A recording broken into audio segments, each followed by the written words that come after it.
દર્શક મિત્રો નમસ્કાર. આજે આપણે એક ચૂંટણીનો માહોલ ચાલી રહ્યો છે કે ચૂંટણી એટલે શું, લોકશાહી એટલે શું, 2024 એટલે શું. તો એ વિષયની જે ચર્ચા કરવા માટે કે વાળા સાહેબ જે માનને દલિત સમાજના અગ્રણી છે અને ઘણી બધી સામાજિક કામગીરી કરી રહ્યા છે. તો પ્રથમ તો અમારા દર્શક મિત્રોને આપની ઓળખ, આપનો હોદ્દો અને આપ શું કામ કરી રહ્યા છો. નમસ્કાર મિત્રો, હું કે વાળા, નિવૃત્ત એસટી યુનિયન લીડર. છેલ્લા 14 વર્ષથી કોંગ્રેસ સાથે પૂર્વ ઉપપ્રમુખ તરીકે જોડાયો છું. વિચારધારા આજની તારીખે પણ કોંગ્રેસ સાથે જ છે. કોંગ્રેસી માતાને ત્યાં જન્મ લીધો છે અને અંતિમ શ્વાસ સુધી કોંગ્રેસી બનીને જ શ્વાસ છોડવાની નેમ સાથે આ કાર્યવાહીમાં આ પક્ષ સાથે જોડાયેલો છું. બિલકુલ. જે હાલનું મેનેજમેન્ટ ચાલી રહ્યું છે કે પબ્લિક માનો ને જે 30,000માં ઘર હાલતું હતું કે 40,000માં ઘર હાલતું હતું કે 20,000માં ઘર હાલતું હતું, તો જે માનો ને 10 વર્ષ કે 5 વર્ષની અંદર જે મોંઘવારીનો માહોલ જોવા મળ્યો છે કે અત્યારે માણસને 4 છેડા ભેગા કરવા બહુ અઘરા થઈ ગયા છે. કે માનો ને વીજળીનું બિલ છે કે પછી ઘરનું કરિયાણું છે કે શાકભાજી છે કે પછી દૂધ છે કે પછી માનો ને અલગ અલગ પ્રકારનું ભૌતિક સુખ માટે એના અલગ અલગ પ્રકારના હપ્તા હોય છે, હવે અલગ અલગ પ્રકારની હાઉસિંગ લોન હોય છે.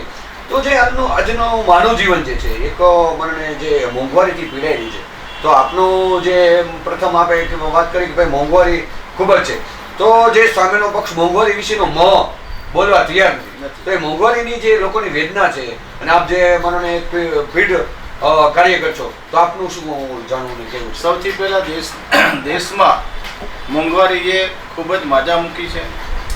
અતિ ગરીબ, સામાન્ય માણસ અને મધ્યમ વર્ગ એની હાલત અતિ ખરાબ અને કફોડી હાલત થઈ છે. 5 વર્ષ પહેલાંની જે પરિસ્થિતિ હતી અને 5 વર્ષ પછી ડબલ પરિસ્થિતિ મોંઘવારીમાં આવી ગઈ છે. મનમોહન સિંહની સરકાર હતી ત્યારે 400 રૂપિયા ગેસનો બાટલો મળતો હતો. ત્યારે આપણા સ્મૃતિ ઈરાની એ વખતના મંત્રીશ્રી ભારત સરકારના એ બાટલાઓ લઈને રોડ ઉપર નીકળી ગયા હતા. પણ હું એમ પૂછવા માગું છું સ્મૃતિબેન ઈરાનીને કે અત્યારે 1100 રૂપિયા લોકો બાટલાના ભાવ ચૂકવતા હતા. આટલા વર્ષ સુધી બાટલાનો 1 રૂપિયો ભાવ વધાર્યો નહીં. પેટ્રોલમાં મોદી સાહેબે 105 રૂપિયા સુધી પેટ્રોલ વહી ગયું. 35 રૂપિયામાં પેટ્રોલ આપી સેવા વાયદા અને વચનો આપ્યા હતા. 2014ની ચૂંટણીમાં જો મોદી સરકાર સત્તા ઉપર આવી હોય તો એમણે આપેલા વચનો કે દરેકના ખાતામાં 15 લાખ રૂપિયા આપવામાં આવશે. બેરોજગારની સંખ્યા જે અત્યારે છે વર્ષે 2 કરોડને સરકારી નોકરી આપવામાં આવશે. મોંઘવારી જે વધી રહી છે એના ઉપર કંટ્રોલ મૂકવામાં આવશે. કાળું નાણું જે વિદેશમાં ગયું છે એને પાછું લાવવાનું છે. ખેડૂતોની જે આવક ડબલ કરવાની છે, આવક છે એને ડબલ કરવાની નેમ સાથે જે કાંઈ વચનો આપ્યા હતા એમની અંદર એક પણ વચન આ 10 વર્ષના ગાળામાં એમને પુરવાર નથી કર્યા. લોકો ત્રાહિમામ થઈ ગયા છે અને કોઈ પણ પ્રકારની રોકટોક નથી. મોંઘવારી કૂદકે ને ભૂસકે વધવા માંડી છે. કોઈ પણ પ્રકારનું મેનેજમેન્ટ નથી અને સંપૂર્ણપણે સરકાર નિરંકુશ બની છે અને જેના કારણે લોકો ત્રાહિમામ થઈ ગયા છે. બિલકુલ. વાળા સાહેબે જેમ કીધું કે ભાઈ માનો ને બાટલાની પરિસ્થિતિ એવી છે કે જ્યારે 400 રૂપિયાની આસપાસ 5-10 રૂપિયા આમ તેમ થતા ત્યારે એમ કે ઊંચા નીચા થતા હતા અને લોકો એમ કે વિરોધ કરતા હતા. તો પ્રજાને એક એ વિચારવાની વાત છે કે 1200 રૂપિયા થવા છતાંય 1100 રૂપિયા થવા છતાંય એનું પાણી હલતું નથી કે ભાઈ ભલે મોંઘવારી હોય. એટલે એ જે ચિંતાનો વિષય બની ગયો છે કે ગાંધી બાપુએ મને નિમક માટે પણ એમ કે દાંડી કૂચ કરી હતી ને એમણે ટેક્સ વિશેનો વિરોધ કર્યો હતો. તો આ જનતા નિર્માલ્ય બનતી જાય છે, જનતાને આ વિશેની કંઈ ચિંતા નથી. શું આપનું શું કહેવું છે? સૌપ્રથમ આપે જે પ્રશ્ન પૂછ્યો છે, સરકાર આજે જ્યારે કોઈ પણ વસ્તુ સામે આંદોલન કે કંઈ અવાજ ઉઠાવે છે ને એટલે એની ઉપર એક યા બીજી રીતે એને પરેશાન કરવાના ધંધા કરી રહે છે.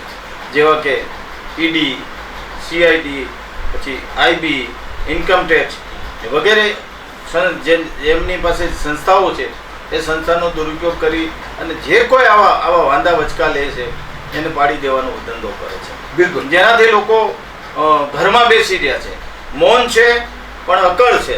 નક્કી કર્યું છે કે આ વખતે સંપૂર્ણપણે 2024ની અંદર કોંગ્રેસ સરકાર બને અને તમામ ઉમેદવારને જીતી બતાવે એવી નેમ સાથે લોકોએ મન મનાવી લીધું છે. ગમે તેને પૂછો કે ભાઈ આ વખતે કોણ જીતશે, તો અમરેલીમાં જેનીબેન, જેમ બનાસકાંઠામાં ગેનીબેન છે એમ અમરેલીમાં જેનીબેન છે. ગુજરાત જ્યારે પેટીઓ ખુલશે એટલે પહેલી વહેલી સીટ અમરેલીની અથવા ગેનીબેનની ડિક્લેર થશે, એ હકીકત છે. બિલકુલ. ખાસ કરીને આપણે મને જે મોંઘવારી વિશે આપણે ચર્ચા કરી, તો હવે જેને કહેવાય કે બેરોજગારીનો બરોબર, બેરોજગારી વિશે મને લોકોએ ઝુંબેશ ઉઠાવવી જોઈએ, સરકારશ્રીએ ઝુંબેશ ઉઠાવવી જોઈએ, કે પછી મીડિયા કર્મીઓએ ઝુંબેશ ઉઠાવવી જોઈએ, કે સામાન્ય જનતાએ આ વિશે ચર્ચા કરી. તો બેરોજગારીમાં જે અત્યારે આત્મહત્યા કરી રહ્યા છે, ખેડૂતો પાયમાલ થઈ રહ્યા છે, જે ખેતીમાં જઈને ભાવ મળવો જોઈએ, મોંઘવારી સામેની લડાઈ લડવી જોઈએ, કે માનોને દરેક વસ્તુમાં કૂદકે ને ભૂસકે ભાવ વધી રહ્યા છે. તો કપાસને એક જ એમની પાસે માનોને ઉત્પાદન માટે કપાસનો ભાવ વધે માટે ઝંખતા હોય છે, મગફળીનો ભાવ વધે માટે ઝંખતા હોય છે, પછી અનાજનો ભાવ વધતા હોય તો એ ઝંખતા હોય છે. તો સતત છેલ્લા 5 વર્ષથી ઘઉંનો ભાવ એનો હોય છે, પછી કપાસનો ભાવ એનો હોય છે, કોઈ જાતનો એમાં ઉતાર ચઢાવ જોવા મળતો નથી. તો જે એનો મનોને એને દવા છે, બિયારણ છે, એનો ખર્ચો ઉલટાનો મોંઘવારી નીચે વધતો છે, તો નફાનો ગ્રોથ એકદમ ઘટતો જાય છે. જે મનોને ખેતીની પરિસ્થિતિ જે મનોને 50% હતી, 60% હતી, 40% થઈ, 25% થઈ, એટલે ખેતી કરવાવાળા 15 થી 20% લોકો જ રહ્યા છે. તો ખેતી વિશેની શું ચિંતા કરવી જોઈએ, કે પછી જે બેરોજગારીનો કે બેરોજગારી વધતી જાય છે કૂદકે ને ભૂસકે, આપણે તમે કહી દો ખુલ્લેઆમ કે 2 કરોડ લોકોને હું બેરોજગારી રોજગાર આપીશ, કે 50 લાખ લોકોને આમ આપીશ, 15 લાખ હું આમ આપીશ. તો આ બધું શું ચાલી રહ્યું છે? સૌપ્રથમ તો બેરોજગારી માટેની જે વાત કરી, ખેતીની વાત કરી, કે ખેતીની અંદર ખેડૂતો જે મહેનત કરી રહ્યા છે અને ખેતીની અંદર જે એની દવાઓ છંટકાવ કરવાનો હોય છે, એને નીંદવાના અને એ બધા કામ પહેલાં કરવાના હોય છે, એમાં એટલી બધી મોંઘવારી વધી ગઈ છે કે જે 300 રૂપિયા એક મજૂર મળતો તે આજે 700 રૂપિયા લે છે. 500 રૂપિયા જે દાડી હતી એના આજે 800 રૂપિયા 700 રૂપિયા થઈ ગયા છે. ખેડૂત ત્રાહીમામ જે કાંઈ વળતર એને અપેક્ષા હતી એવો પોષણક્ષમ ભાવ ન મળે. MSP એટલે જે મિનિમમ સપોર્ટેડ પ્રાઇસ, કે જે કિંમત સરકારે નક્કી કરવી જોઈએ એ નક્કી ન કરી શક્યા. એટલે ખેડૂતો આજની તારીખે બેહાલ થઈ ગયા છે. પરિણામે વધુમાં વધુ જો કોઈ આપઘાત કરવાનો પ્રયત્ન કર્યો હોય અને આપઘાતથી ગુજરી ગયા હોય તો એમાં સૌ પ્રથમ કિસાન આવે. બીજા નંબરમાં બેરોજગાર આવે, કે બેરોજગાર માટે ગમે એટલી ડિગ્રી હોય પણ ક્યાંય રોજગારી મળતી નથી, ક્યાંય નોકરી મળતી નથી. આવા સંજોગોમાં મા બાપે એમને ઊંચી ઉધારા કરીને, મકાન વેચીને, મકાન ગીરવે મૂકીને પણ એમને શિક્ષણ પાછળ ખર્ચો કર્યો અને બેરોજગારોને નોકરીની તક ન મળે તો એવા યુવાન નાસીપાસ થાય છે, જેના આધારે એમને આત્મહત્યા કરવી પડી છે. અને અનેક આત્મહત્યા રોજ સરેરાશ અમરેલી જિલ્લાની અંદર કહીએ તો 15 થી 20 જણ આત્મહત્યા કરતા હોય છે. કોઈ દવા પી ગયા છે, કોઈ ટ્રેનમાં કપાઈ ગયા છે, કોઈ ગળા ફાંસો ખાધો હોય, પણ બેરોજગારીની સમસ્યા લોકોને ત્રાહીમામ કરી મૂક્યા છે. બિલકુલ. ખાસ કરીને આપણો દેશ જ્યારે આઝાદ થયો ત્યારે એવું સૂત્ર હતું કે જય જવાન જય કિસાન. તો આપણે જય જવાન વિશેની ચિંતા કરીએ કે ભાઈ જય જવાની મનોને રાતના કે દિવસના 24 કલાક એ આ ચોકી ફેરો ભારત દેશનો કરે છે અને આપણા લોકોની સુરક્ષા માટેની એક ચિંતા કરે છે. તો એના મનોને પેન્શનમાં પ્રોબ્લેમ છે, પછી અગ્નિવીર જે લોકો જે યોજના છે એ ધીમે ધીમે એને ડલ કરતા જાય છે સરકારશ્રી. તો આ બાબતે સરકારશ્રીને કેવું ધ્યાન આપવું જોઈએ. અને ક્રિકેટરને આપણે એવોર્ડ આપીએ છીએ, પછી મનોને વિમલ ગુટકાની જાહેરાત કરતા હોય હીરો, એને આપણે એવોર્ડ આપીએ છીએ, કે અબકને આપણે મનોને સન્માન કરીએ છીએ.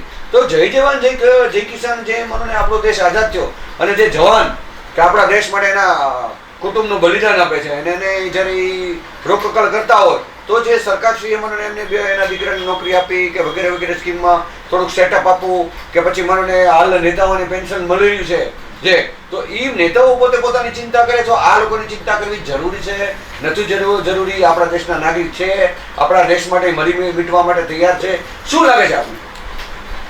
પહેલી વાત તો એ છે કે જે દેશ કાજે આપણા બોર્ડર ઉપર જવાનો કામ કરી રહ્યા છે, દેશની કમનસીબી ગણો કે જે કંઈ દુર્ભાગ્ય ગણો કે એક દેશની સુરક્ષા માટે જે જવાન બોર્ડર ઉપર હોય છે, એની પત્નીને મણિપુરની અંદર નિર્વસ્ત્ર હાલતમાં જે અત્યાચાર કરવામાં આવ્યો છે અને સમગ્ર ભારત નહીં પણ સમગ્ર દુનિયાના દેશે એમને નજરે જોયો છે. બિલકુલ. અને આ દેશની સુરક્ષા માટે જો એ જવાન ત્યાં ચોકી પેરો કરતા હોય અને એની પત્નીને નિર્વસ્ત્ર હાલતની અંદર જો લોકો આ રીતે એના અંગો ઉપર પેલું કરતા હોય, નરી વાસ્તવિકતા આપણે નરી જોઈ. વાસ્તવિકતા બતાવતા હોય તો એ સૌથી પહેલા તો એ સરકારે રાજીનામું આપવું જોઈએ મારી દ્રષ્ટિએ. બિલકુલ બિલકુલ આ સરકાર રહેવાને લાયક છે. આજની તારીખે વડાપ્રધાન શ્રી મણિપુરમાં છેલ્લા કેટલા સમયથી આ ઘટનાઓ ચાલે છે અને કેટલાય નિર્દોષ માણસો પોતાના જીવ ગુમાવ્યા છે, ઘરબાર છોડી દીધા છે, પણ ત્યાં હજી એમને સમય નથી મળ્યો. વિદેશ જવામાં ગમે ત્યારે કોઈ દિવસ કાંઈ રાહ જોતા નથી, પણ જ્યાં એમની જરૂર છે, દેશના જવાનોને પૂરતું પેન્શન મળે, કોઈ શહીદ થાય તો એમના પરિવારને કે એમના સંતાનને કે એની પત્નીને સરકારી નોકરી મળવી જોઈએ, એને ખેતીની જમીન આપવી જોઈએ, નોકરીમાં એને અગ્રતા આપવી જોઈએ કે એક નોકરી ફરજિયાત આપી એને સારી પોસ્ટ જેમ એની લાયકાત હોય એ પ્રમાણે એને નોકરી આપવી જોઈએ. પણ કોઈ પણ પ્રકારમાં આ સરકારને કંઈ કશું રસ નથી. માત્ર ને માત્ર એની વાહ કા થાય અને એ પોતાના દિવસની અંદર 3 કે 4 જોડી સૂટ બદલાવે છે, એ દિશામાં આગળ વધી રહ્યું છે. એટલે એ આપણા દેશની લોકશાહી ખતમ થવા આવી છે. લોકશાહીમાં કોઈ અવાજ ઉઠાવવા વાળું છે. બિલકુલ.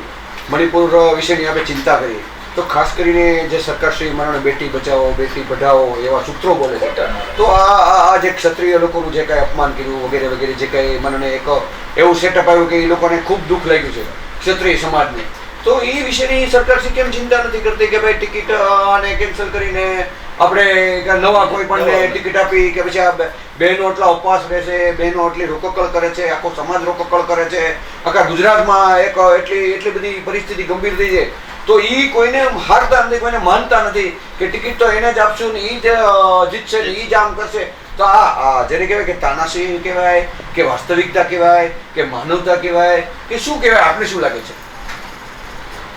સંપૂર્ણપણે આ સરકાર તાનાશાહી, જો હુકમી અને હિટલરશાહીમાં માને છે. સામે મેં હમણાં થોડી વાર પહેલા જ કીધું કે કોઈ પણ અવાજ ઉઠાવે એનો અવાજ દબાવવાનો પ્રયત્ન કરવા સિવાય કશું કરતી નથી, જેના કારણે લોકો ત્રાહિમામ થયા છે. ક્ષત્રિયોનું જે આંદોલન છે એ વ્યાજબી છે, બરાબર છે, બહેનો આગળ આવી છે અને બહેનો પણ એના માટે પ્રયત્ન કરે છે, પણ આ સરકાર એક પણ પ્રકારમાં કોઈ પણ પ્રકારમાં સમાધાન કરવામાં માનતી નથી અને એ દિશામાં આગળ વધે છે કે અમે નિર્ણય લીધો છે એમાં કોઈ ફેરફાર ન થાય, જો હુકમી બતાવે છે અને એનું અહમ આ 2024ની અંદર સંપૂર્ણપણે પૂર્ણ થશે અને એની 200 સીટ આવવી પણ મુશ્કેલી થશે એવું મારું માનવું છે. બિલકુલ. હવે આપણું અમારું અમરેલી કે જે લોકોમાં એક ચિંતાનો વિષય એક સેટઅપ આવ્યું છે કે મને જેનીબેન ઠુમર, ભરતભાઈ સુતરિયા, ભરતભાઈ સારા વ્યક્તિ છે, જેનીબેન સારા વ્યક્તિ છે, આપણે એમાં કાંઈ નથી, પણ શિક્ષિત અશિક્ષિત અને આપણે 15 વર્ષ આપણે જોયું કે 1912થી મારું રેલવે સ્ટેશન અમરેલીનું છે અને નળિયું એનું એમનેમ જ છે. આપણે મને લમસમ હમણાં થોડા સમય પહેલા ફુગા લગાડ્યા, પછી મંડપ લગાડ્યા, થોડાક પેંડા વેચ્યા, થોડીક ચર્ચાઓ કરી, તો 1912થી આપણે જે સ્વપ્ન જોઈ રહ્યા છે કે મારા અમરેલી, મારા ગામમાં, મારા રેલવે સ્ટેશનમાં બ્રોડગેજ આવે એ માટે છે ની ગત સાંસદ શ્રી અને હાલની જે સ્વપ્ન દ્રષ્ટા ચાલી રહી છે કે ભાઈ આમ બનશે ને તેમ બનશે, તો એ જે 112 વર્ષથી લોલીપોપ આપવામાં આવ્યું છે, તો અમરેલી જેની જનતાએ શું એવું બગાડ્યું છે કે એને રેલવે કે બ્રોડગેજ મળતું નથી કે એને ઉદ્યોગ મળતા નથી, તો આ નેતાને નપાણીયા કહેવા કે એને વિરલા કહેવા કે શું કહેવું? હું તો વાસ્તવિક ચર્ચા કરીશ ને આપનો જે જવાબ હોય. સંપૂર્ણપણે હાલના જે ચૂંટાયેલા સાંસદ, પૂર્વ સાંસદો અને ગુજરાત સરકારના મંત્રીશ્રીઓ અને ધારાસભ્યો, એની પ્રાથમિક ફરજો છે કે જે 112 વર્ષ સુધી રેલવેના નળિયા પણ નથી બદલાયા, એ વાસ્તવિકતા હકીકત છે, પણ એને બ્રોડગેજમાં રૂપાંતર કરવા માટે ફક્ત 12 કે 14 કિલોમીટરની લાઈન નથી નખાવી શક્યા. FM-નું એણે ઉદ્ઘાટન કર્યું છે, પણ એ FM રેડિયો જે છે એ હવામાં ઓગળી ગયું છે. કોઈ વસ્તુમાં માત્ર એણે વચનો આપ્યા છે, પણ વચનનું કોઈ પાલન કરવામાં આવ્યું નથી, જેના કારણે લોકો ત્રાસી ગયા છે. આજે ઘણા લાંબા સમય પછી અમરેલીની અંદર કોંગ્રેસના જેનીબેન ઠુમર કે જે એક મહિલા ગુજરાત પ્રમુખ છે અને જુજારુ આગેવાન અને પૂર્વ સાંસદ અને ધારાસભ્ય શ્રી, આક્રમક અને ખૂબ જ શક્તિશાળી જેનું પ્રવચન હોય છે, એવા માનની વીરજીભાઈની સુપુત્રી આજે ફોરેનની અંદર લંડન સુધીનું શિક્ષણ મેળવીને સારામાં સારું શિક્ષણ મેળવીને આપણી વચ્ચે અમરેલીમાંથી ઉમેદવારી કરી રહી છે. પ્રચંડ એમને આખા અમરેલી જિલ્લાના મતદારોનું બહુ સમર્થન મળી રહ્યું છે. જ્યાં જુઓ કે શું લાગે છે એટલે કે ભાઈ અમરેલીમાં જેનીબેન જીતે છે. સામે ભાજપ તરફથી જે ઉમેદવાર મૂક્યો છે એની તુલના કરો અને જેનીબેનની તુલના કરો તો જમીન આસમાનનો ફરક પડે છે. એક બાજુ એજ્યુકેશન વગરના ઉમેદવાર છે અને એક બાજુ હાયર શિક્ષણ મેળવેલા છે કે જે અંગ્રેજીની અંદર પણ પોતાની વાત સંસદ સુધી પહોંચાડે એવી શક્તિશાળી દીકરી અત્યારે 2024ની અંદર 7 તારીખે જે ચૂંટણી થઈ રહી છે એમાં દરેક મતદારોને હું અપીલ કરું છું કે વધુમાં વધુ 50 તરફી મતદાન કરીને એને જંગી બહુમતીથી જીતાડીએ. કેમ કે એ હશે તો સંસદની અંદર અમરેલી જિલ્લાનો અવાજ ઉઠશે. એ હશે તો અમરેલીમાં જે અધૂરા સપનાઓ છે જેવી રીતે રેલવે સ્ટેશન છે, સારું એક દવાખાનું, સરકારી હોસ્પિટલ બને, તો પ્લેન માટેનું આખું એરપોર્ટ બને, આવી બધી એમની ભાવિ યોજના. અમરેલીને કોઈ પણ બિઝનેસમાં હીરાનું બિઝનેસ છે, પછી માટીકામનું બિઝનેસ છે, એનું હબ બનાવવા માટે પણ એમના સારા વિચારો છે. એ વિચારો પરિપૂર્ણ થાય એમાં મને સંપૂર્ણ શ્રદ્ધા અને વિશ્વાસ છે. બિલકુલ 543 આપણા ભારત દેશની સાંસદની સીટો હોય છે, તો એમાંથી મને જેને કહેવાય કે ઊંચા અવાજે વાત કરી શકે એવા મને ભાજપના દિગ્ગજો હોય કે કોંગ્રેસના દિગ્ગજો હોય તો એ મને એનો અભ્યાસ ક્ષેત્ર કે ભાઈ ઇંગ્લિશમાં વાત કરવી કે પછી મને હિન્દીમાં વાત કરવી કે પછી એના મને ABC એવા જે ટાઇટલ એના રૂલ્સ હોય તો એ વિશેનું જે ચિંતન હોવું જોઈએ, એ વિશેનું જે જ્ઞાન હોવું જોઈએ, એ વિશેનું જે આપણે જેનીબેન જે અભ્યાસ કરેલા છે તો ગુજરાતની જેને કે ગુજરાતની જેટલી સીટો છે એમાંથી જેનીબેનનું એવું સાંભળવા મળ્યું છે કે એણે ખૂબ સારો અભ્યાસ કર્યો છે અને ટેલેન્ટ સાથે બોલી શકે છે. આજે મત અમરેલીની જનતાએ આપ્યા છે અને આપણે જે સ્પેશિયલ વ્યક્તિ છે એમના જ માત્ર વખાણ કરી કે આમ છે ને તેમ છે તો તમે કેમ ઉલ્લીને તમને આઈના જે લોકોએ મત આપ્યા એના વતી એમ ન કહી શકો કે ભાઈ મારે બ્રોડગેજ જોશે, હું ઉપવાસ ઉપર ઉતરીશ, મારે આ જોશે. તો એવો અવાજ ઉઠાવી શકશે જેનીબેન, કેમ લાગે છે? હાજી, સંપૂર્ણપણે મને વિશ્વાસ છે, ખાતરી છે કે પ્રજાના જે પ્રશ્નો છે અને વર્ષોથી જે ઘણા 100 વર્ષ કરતા જે પ્રશ્નો પૂછવાયેલા છે એ પ્રશ્નો માટે એ રહે છે. મવાની અંદર પણ એનું વચન આપ્યું છે, એ વચન પણ પરિપૂર્ણ કરશે. બીજા જે એમના બિઝનેસના હબ બનાવવા માટેના જે સપનાઓ છે એ સપનાઓ સંપૂર્ણપણે સાકાર થશે. અને એક જાગૃત મહિલા તરીકે ગુજરાતની અંદર કદાચ જો કોઈ સારું એવું લીડિંગ કરીને જીતશે તો એ અમરેલીમાં જેનીબેન ઠુમર જીતશે અને એને સરકાર કોંગ્રેસની બનશે તો સારામાં સારો એને હોદ્દો મળશે. કેમ કે ગુજરાતનું એને સફળ નેતૃત્વ મહિલા પ્રમુખ તરીકે એને પૂર્ણ કર્યું છે. હાલમાં પણ એ હોદ્દા ઉપર ચાલુ છે અને એ હોદ્દાને લઈને આજે એમની લોકચાહનાને લઈને એમને ભારત સરકાર કોંગ્રેસ પાર્ટીએ ઉમેદવાર તરીકે સીટ આપી છે અને સંપૂર્ણપણે જીતશે. બિલકુલ. એક મને ત્રિકમ ગેંગ નીકળી છે કે ભાઈ 27 કરોડ રાજમહેલમાં આપવાના છે, 500 કરોડ આમ આપવાના છે, અહીંયા રિવરફ્રન્ટ બનાવવાનો છે, અહીંયા આમ કરવાનું છે. તો ત્રિકમ ગેંગ કે એક ત્રિકમ જોઈએ, એક પાવડો જોઈએ, એક નાળિયેર જોઈએ, એક બ્રહ્મદેવ કે વગેરે વગેરે જે હોય 5-10 જણા આપણે બોલાવીને ચા પાણી પાય. તો એ જે સ્વપ્ન દેખાડી રહ્યા છે એ સાર્થક કરવા માટે પ્રયત્ન કરી રહ્યા છે. તો એવા કામ અમરેલીમાં થશે ખરા? લોકોને આકર્ષવા માટે આ સરકારે ઘણા બધા યોજનાઓ અને ઘણી બધા વાતો કરી છે.